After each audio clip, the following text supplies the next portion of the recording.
আসসালামু আলাইকুম। ঈদের দিন আমাদের লালসরা জামে মসজিদ এবং ইয়াহইয়াউল উলুম মাদ্রাসার পুরাতন ছাত্র এবং নতুন ছাত্র এবং মাদ্রাসার শিক্ষক এবং কমিটি সবাই একসাথে আছে। আমাদের মাদ্রাসার চামড়া বিক্রি হয়েছে 750 টাকা পার পিস। 210 পিস চামড়া হয়েছে। চামড়া গাড়িতে উঠানো হচ্ছে, চামড়া উঠাইতেছে। সামনে দেখতে পারতেছেন আলামিন এবং হৃদয়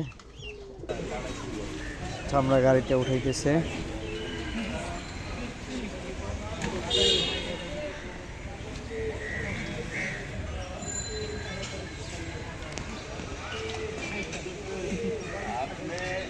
আলামিন চামড়া উঠাইতেছে, হৃদয় আর আলামিন।